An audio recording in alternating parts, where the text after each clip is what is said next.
আপনারা এই 10টা কাজ কখনো ছাড়বেন না। আমাকে ওয়াদা করেন এই 10টা কাজ আপনারা বাচ্চাদের ফিউচারের স্বার্থে কখনো ছাড়বেন না ইনশাআল্লাহ। তো আমার 10টা নসিহত হচ্ছে, এক, যে আমাদের বাচ্চাদেরকে ওদের লক্ষ্যটাকে স্থির করাবেন। ওদের জীবনের লক্ষ্যটাকে 1 নাম্বার, ওদের জীবনের লক্ষ্য হবে জান্নাত। এবং আমাদের বরেণ্য যে মানে সিংহ পুরুষরা আছেন উম্মার, ওদেরকে চিনাই দিবেন, ওদের মতো ওদেরকে হতে বলবেন। তোমাকে হামজার মতো হতে হবে, তোমাকে খালিদের মতো হতে হবে, তোমাকে ওমর ইবনে খাত্তাবের মতো হতে হবে, তোমাকে আলী ইবনে আবি তালেবের মতো হতে হবে, তোমাকে মারিয়াম আলাইহিস সালামের মতো হতে হবে, তোমাকে আয়েশার মতো হতে হবে। এই চেতনাগুলো ছোটোবেলা থেকে ওর মধ্যে ইনস্টল করেন। ও সামনে একটা রোল মডেল দেখবে যে আমাকে এরকম হতে হবে। এইসব ক্যাটরিনা সব ফেলান, এগুলা পরিমণি সব ফেলান, এগুলো বাদ দেন। যা চলতেছে যে সাকিব টাকিব সব বন্ধ করেন, এইসবে কোনো ফিউচার নাই। এসব ফিউচার হয়তো দুনিয়াতে কিছু দিতে পারে, কিন্তু পরকালে আল্লাহ পাকের আযাব গজব থেকে বাঁচার কোনো অপশন নাই। 2 নাম্বার, সন্তানকে নিজের মনে করবেন না। সন্তানকে মনে করবেন এটা আল্লাহর আমানত আপনার কাছে। এই আমার ছেলে, এটা আমার ছেলে না, এই ছেলেটা আল্লাহ পাক আমাকে দিয়েছেন। বিশ্বাস করেন আমরা তো ওকে নেওয়ার জন্য চেষ্টাও করি নাই। এমন হয়নি আপনাদের সময়? সন্তান না চেষ্টা করতো সন্তান আসে নাই? কোনো ক্ষেত্রে এমন হয়েছে সন্তান নষ্ট করার মানুষ চেষ্টা করছে, তাও সন্তান আল্লাহ দিয়েছেন। সন্তান আমার না, সন্তান আল্লাহর দেওয়া, আমার কাছে আমানত। একে যদি আমি সুসন্তান রূপে মানুষ না করি, আগামী দিনে ওমর না বানাই, তাহলে আল্লাহ আমাকে ধরবেন। That's all. 1 নাম্বার, সন্তানকে ওর গন্তব্য চেনাবেন, ওকে আমাদের সিংহ পুরুষদেরকে পরিচয় করাই দিবেন, ওর মতো তাদের মতো হতে বলবেন। এবং সন্তানকে আপনার নিজের মনে করবেন না, সন্তানকে মনে করবেন আল্লাহর দেওয়া জাস্ট একটা আমানত। 3 নাম্বার, সর্বোচ্চ সেরা কারিকুলাম যারা দিচ্ছে ওই রকম প্রতিষ্ঠানে আপনি ওকে পড়াবেন।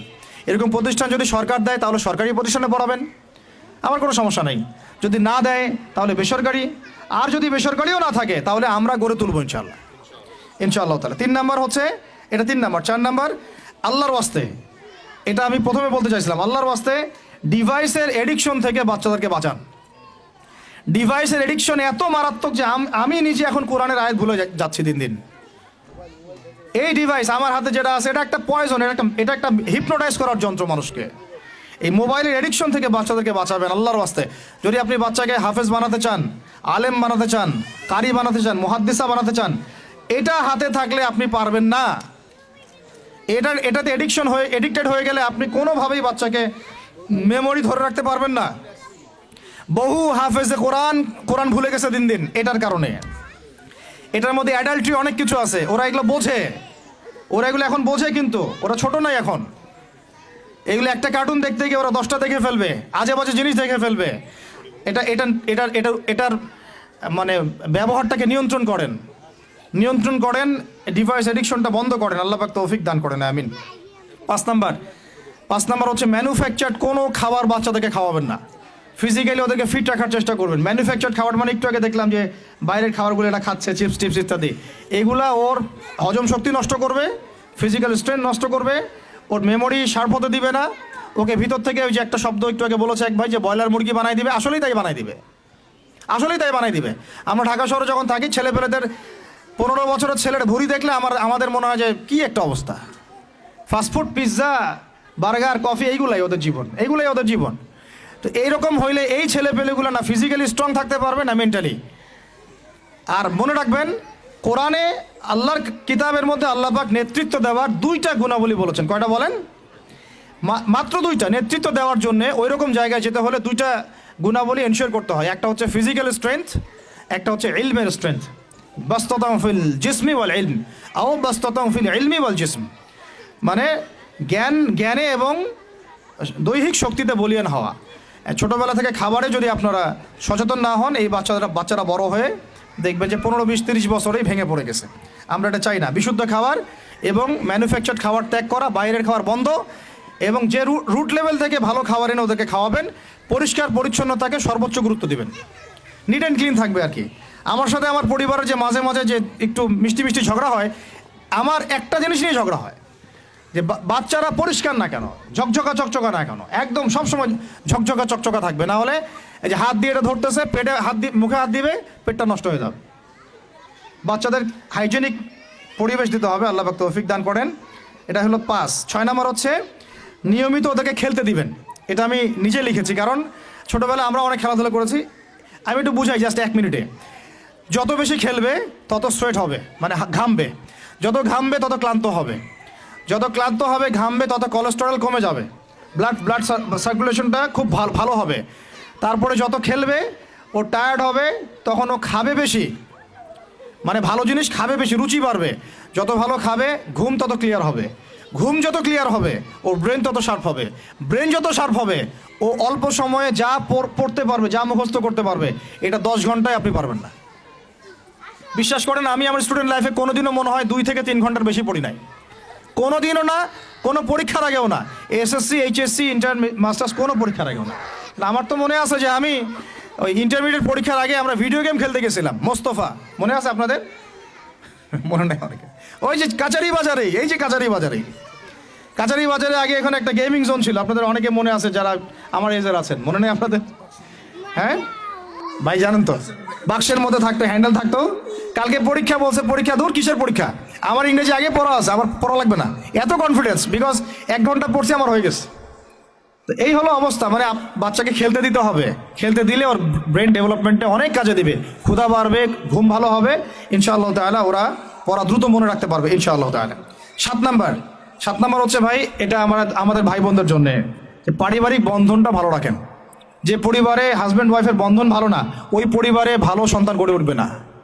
ওর অনেক কিন্তু দেখবেন যে মানে মেন্টালি অনেক ডিপ্রেসড হয়ে যাবে। পারিবারিক বন্ডিংটা খুব ইম্পর্টেন্ট।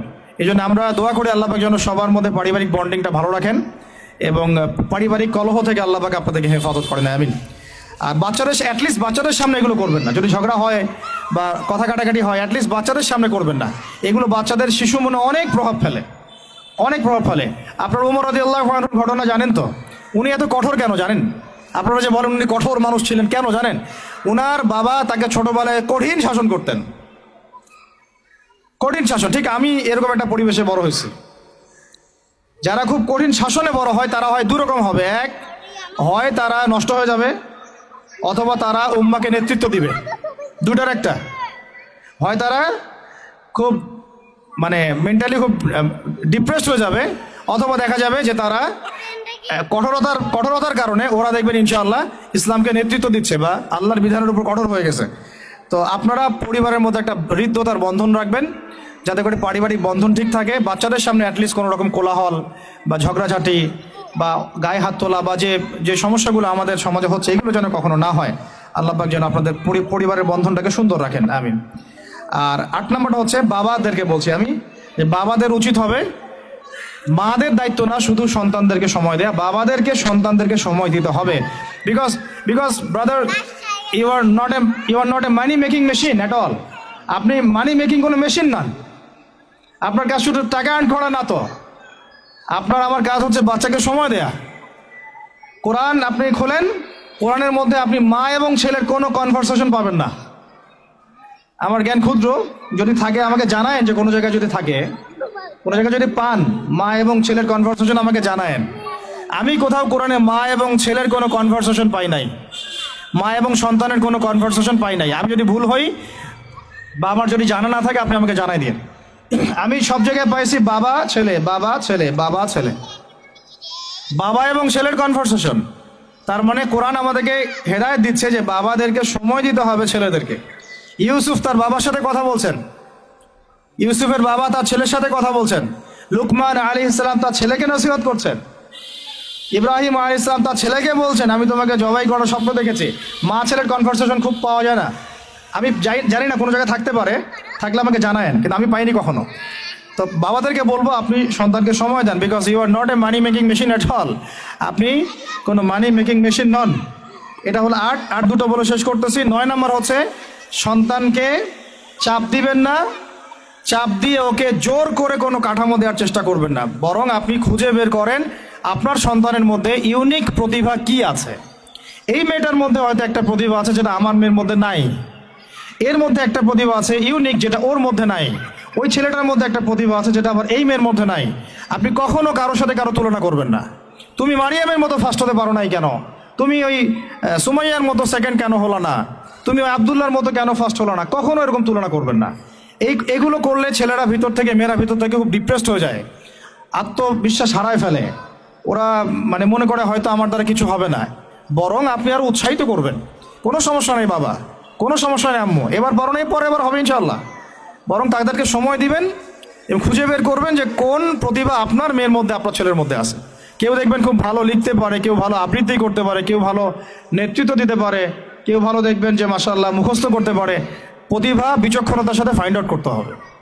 এটা আমার কাজ বাবা হিসেবে, আপনার কাজ মা হিসেবে। আল্লাহ পাক আমাদেরকে এটা করার তৌফিক দান করেন। আমি জোর করে চাপায় দেওয়া যাবে না।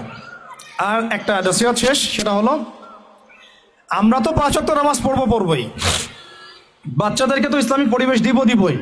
আমাদের তাহাজ্জুদের ওয়াক্তে 2 রাকাত নামাজ পড়াটাকে আপনার উপর ফরজ করে নেন। তাহাজ্জুদের ওয়াক্তে অন্তত 2 রাকাত নামাজ পড়াকে আপনার আমার উপর ফরজ করে নেন। যদিও এটা ফরজ না, ফরজ করে নেন, কারণ ওই সময়ে দোয়া যেগুলো করা হয় আল্লাহর কাছে একদম সরাসরি কবুল হয়। আপনাদেরকে আমি একজন মনীষীর কথা খালি বলবো, ইমাম বুখারী রাহিমাহুল্লাহ, নাম শুনেছেন আপনারা? তার কিতাব কিয়ামত পর্যন্ত ইনশাল্লাহ পড়ানো হবে। ওইটা না পড়ে কেউ আলেম হয় না, তাই না বিষয়টা? তিনি যে একসময় অন্ধ ছিলেন আপনারা কি জানেন? তিনি যে একসময় চোখে দেখতে পারতেন না, আপনারা কয়জন জানেন? তার মা তাহাজ্জুদের ওয়াক্তে আল্লাহর কাছে কান্না করতে করতে করতে করতে, আল্লাহ আমার ছেলের চোখটা ভালো করে দাও, আল্লাহ আমার ছেলের দৃষ্টিশক্তি ফিরায় দাও, আল্লাহ আমার ছেলের দৃষ্টিশক্তি ফিরায় দাও। মায়ের এই দোয়া আল্লাহ পাকের আরশ পর্যন্ত পৌঁছে যায় অলৌকিকভাবে, মিরাকুলাসলি। ইমাম বুখারী রাহিমাহুল্লাহ সকালবেলা উঠে চোখে দেখা শুরু করেছে। আজকে ইমাম বুখারী কি এবং তার কিতাবের মূল্য কি, তার মর্যাদা কোথায়, তার কিতাব না পড়লে আমাদের মধ্যে কোনো মানুষ আলেম হতে পারবে না, এটা আমরা এখন স্বতঃস্বীকৃত। কিভাবে হয়েছে ভাই বোনেরা? দোয়ার মাধ্যমে। প্রচুর দোয়া করতে হবে সন্তানদের জন্য। আমি যতবার বাইতুল্লাহ যতবারই জিয়ারত করেছি, তাওয়াফ করেছি, প্রত্যেক তাওয়াফে আমি সবসময় দোয়া করি আমার ছেলে মেয়েদের জন্য। আল্লাহ আমার ছেলে ওসমানকে ওসমান রাদিয়াল্লাহু আনহুর মতো বানাও। শর্টকাট দোয়ার কি? আমার ছেলে মেয়ে মারিয়ামকে মারিয়াম আলাইহিস সালামের মতো বানায় দাও। আল্লাহ আমার মেয়ে আয়েশাকে আয়েশা রাদিয়াল্লাহু আনহার মতো বানায় দাও। আল্লাহ আমার ছেলে ওমরকে ওমর ইবনে খাত্তাবের মতো বানায় দাও। আপনারা এভাবে দোয়া করতে থাক। দোয়া কবুলের সময়গুলো খুঁজে খুঁজে বের করে দোয়া করতে থাকতে হবে। ইনশাআল্লাহ বাবা মার দোয়া আল্লাহ পাক ফেলবেন না ইনশাআল্লাহ। আল্লাহ পাক আমাদেরকে এই বিষয়গুলো আমল করার তৌফিক দান করেন। আর সব সময় ছেলে মেয়েদেরকে আত্মবিশ্বাস দিবেন। যত তাদেরকে কনফিডেন্স দিবেন, ওরা আরো ভালো করবে। যত ধমক দিবেন, এই তুই পারিস না, তোর দ্বারা হয় না, তুই কি করস, ইত্যাদি ইত্যাদি, তত দেখবেন ও আর পারতেছে না। আমি বেসিক্যালি ছোট থেকে যে বড় হয়েছি, এই জিনিসটার অনেক ঘাটতিতে বড় হয়েছে। কনফিডেন্স না দেয়া। তবে সবাই সবকিছু হয় না, কিছু ব্যতিক্রম বিষয় থাকে। কিন্তু আমি যেটা রিয়েলাইজ করেছি, একটা মানুষকে যখনই কনফিডেন্স দেওয়া হয় সে অনেক ভালো করে। যখন আপনি তাকে আন্ডারস্টিমেট করবেন, সে ভালো করতে পারবে না। তাই আল্লাহর ওয়াস্তে আমাদের বাচ্চাদের উপরে চাপ না দিয়ে আত্মবিশ্বাস দিবেন, ভালোবাসবেন, মহব্বত করবেন, ওকে উৎসাহ দিবেন, দেখবেন ইনশাআল্লাহ ও আরও ভালো করতেছে ইনশাআল্লাহ। মাশাআল্লাহ তুমি তো সুন্দর লিখছো, আরেকটু ভালো করো, ভালো হয়েছে তো মাশাআল্লাহ, আরেকটু করো, সুন্দর আর্ট করছো, আরেকটু ভালো করো, মাশাআল্লাহ এক পারো তো মুখস্থ করে ফেলছো, আরেক পারো পারবা ইনশাআল্লাহ। ওকে এইভাবে বুস্ট আপ করতে থাকেন ইনশাআল্লাহ তাআলা। দেখবেন এভাবে যদি একটা পরিকল্পনা মাফিক আমরা আগাই, জাস্ট 20টা বছর সবর করি যদি আমরা, আল্লাহ পাক যেন আমাদেরকে তৌফিক দান করেন, টানা 20 বছর যদি আমরা নেক হায়াতের সাথে এভাবে রাত দিন 24 ঘন্টা নিরলস দিনের কাজ করতে পারি, অ্যাটলিস্ট এডুকেশন সেক্টরে, আমাদের তো পলিটিক্যাল সেকশন নাই, ইকোনমিক সেকশন আমাদের হাতে নাই, অ্যাটলিস্ট শিক্ষা সেক্টরে যদি আমরা এভাবে কাজ করতে পারি, আগামী 20 বছরে বাংলাদেশের শিক্ষা ক্ষেত্রের হুলিয়া পরিবর্তন করে ফেলা সম্ভব ইনশাআল্লাহ। কারণ সব কিছু নতুন করে করা লাগবে না, আমরা শুধু সমন্বয় করব, পরিবেশ করব এবং আমাদের জানমাল, সময়, শ্রম, জমি জমা এগুলো ওয়াকফ করবো ইনশাআল্লাহ আল্লাহর জন্য। এবং এগুলো করলে লাভ কি হবে? ওই বিখ্যাত হাদিসটা দিয়ে শেষ করতেছি, যে নবী সাল্লাল্লাহু আলাইহি ওয়াসাল্লাম বলেছেন, ইযা মাতাল ইনসান, যখন মানুষ ইন্তেকাল করবে বা করে, ইনকাতা আনহু আমালুহু, তার আমল নামাটা কেটে দেওয়া হয়, বন্ধ হয়ে যায়। ইল্লা সালাস, 3টা রাস্তা খালি জারি থাকে। 1 নম্বরই হচ্ছে সাদাকায়ে জারিয়া, মানে এমন সাদাকা, এমন কন্ট্রিবিউশন যেটা আমার ইন্তেকাল, আপনার ইন্তেকালের পরেও একেবারে চলতে থাকবে, লং টাইম সাস্টেন করতে থাকবে, এটা একটা। 2 নম্বর ওয়ালাদুন সালেহ, আমার নেককার সন্তান বা আপনার নেককার সন্তান, যে আপনার আমার জন্য কালকে আমাদের মানে পরকালে বারজাখের জীবনে আমরা যখন থাকবো তখন তারা দোয়া করতে থাকবে। আর আমি বলছি, আমার ওমরই শুধু আমার ছেলে না, আপনাদের সবার সন্তান আমার সন্তান, আপনাদের সবার মেয়ে আমার মেয়ে। আমি এভাবে কখনো চিন্তা করি না যে যে প্রতিষ্ঠানগুলো আমরা করতেছি বা যে প্রজেক্টগুলো আমরা নিচ্ছি হাতে, এগুলো শুধু আমার ছেলের জন্য, আমার মেয়ের জন্য, কোশ্চিন কালেও না। এদেশের প্রত্যেকটা শিশু আমার শিশু, আমার ছেলে আমার মেয়ে। এদেশের প্রত্যেকটা বোন আমার বোন, এদেশের প্রত্যেক ভাই আমার ভাই। ওইভাবে চিন্তা করে আমাদেরকে না গেলে আমরা জাতিগত পরিবর্তন আনতে পারবো না। তখন আমরা স্বার্থপর হয়ে যাবো, আমার ছেলে বাঁচলেই হলো, আমার মেয়ে বাঁচলেই হলো। তখন হবে কি, আমার ছেলে আদতে বাঁচতে পারবে না, আমার মেয়েও বাঁচতে পারবে না, কারণ ফিতনা যখন সব জায়গায় ছড়ায় পড়বে, আমার ঘরেও তো ঢুকবেই, স্বাভাবিক। আর শেষ নাম্বারটা হচ্ছে আল ইলম, এমন জ্ঞান ইউনতাফাউ বিহিন নাস, যে জ্ঞান দিয়ে মানুষ উপকৃত হয়। এই হলো শিক্ষা প্রজেক্টগুলো। আল্লাহ পাক এই হাদিসটার উপর আমাদের সবাইকে আমল করার তৌফিক দান করেন, আমিন। আর আমি লম্বা করছি না, আপনাদের অনেকেই ক্ষুধার্ত, আমাদের বাচ্চারা ক্ষুধার্ত। আমরা দোয়া করি আল্লাহ পাক যেন আমাদের সবাইকে পবিত্র কোরআন এবং নবীর হাদিস অনুযায়ী জীবন গড়ার তৌফিক দান করেন। এক নাম্বার, সবাইকে যেন আমাদের এই শিক্ষা প্রজেক্টের সাথে আপনাদেরকে সম্পৃক্ত করেন, আমিন। আমাদের জীবনের গন্তব্যটা আমাদেরকে ফিক্স করার তৌফিক দান করেন, বাচ্চাদেরকে মানুষ করার তৌফিক দান করেন, সবাইকে হালাল খাওয়ার তৌফিক দান করেন, ধৈর্য ধরার তৌফিক দান করেন, নেক আমল আল্লাহ পাক যেন বেশি বেশি করার তৌফিক দেন এবং সুন্নাহ ভিত্তিক জীবন গড়ার তৌফিক দেন। এছাড়াও আমি দোয়া করি মন থেকে আল্লাহ পাক যেন আমাদের বাচ্চাদেরকে সুস্থ রাখেন, আমাদের প্যারেন্টসদেরকে সুস্থ রাখেন, টিচার্সদেরকে সুস্থ রাখেন এবং আমাদেরকে সুস্থতার সাথে আল্লাহ পাক লম্বা সময় দিনের কাজ করার তৌফিক দান করেন। এবং ভিতরে বাহিরে যত ইসলাম বিরোধী অপতৎপরতা আছে এগুলোকে আমাদেরকে সাহসিকতার সাথে ফেস করার তৌফিক দান করেন, আমিন। আর আমি সর্বশেষ আবারও বলতেছি যে এই দায়িত্বগুলো আমাদের একার না। প্রিয় দিনী ভাই এবং বোনেরা, আপনাদের সবার দায়িত্ব আগায় আসেন। আমি এভাবে আগে কখনো বলি নাই, এখন বলতেছি বিকজ আমি চাই না আমাদের কোনো প্রতিষ্ঠান কোনো মানুষের ছত্র ছায়ায় থাক।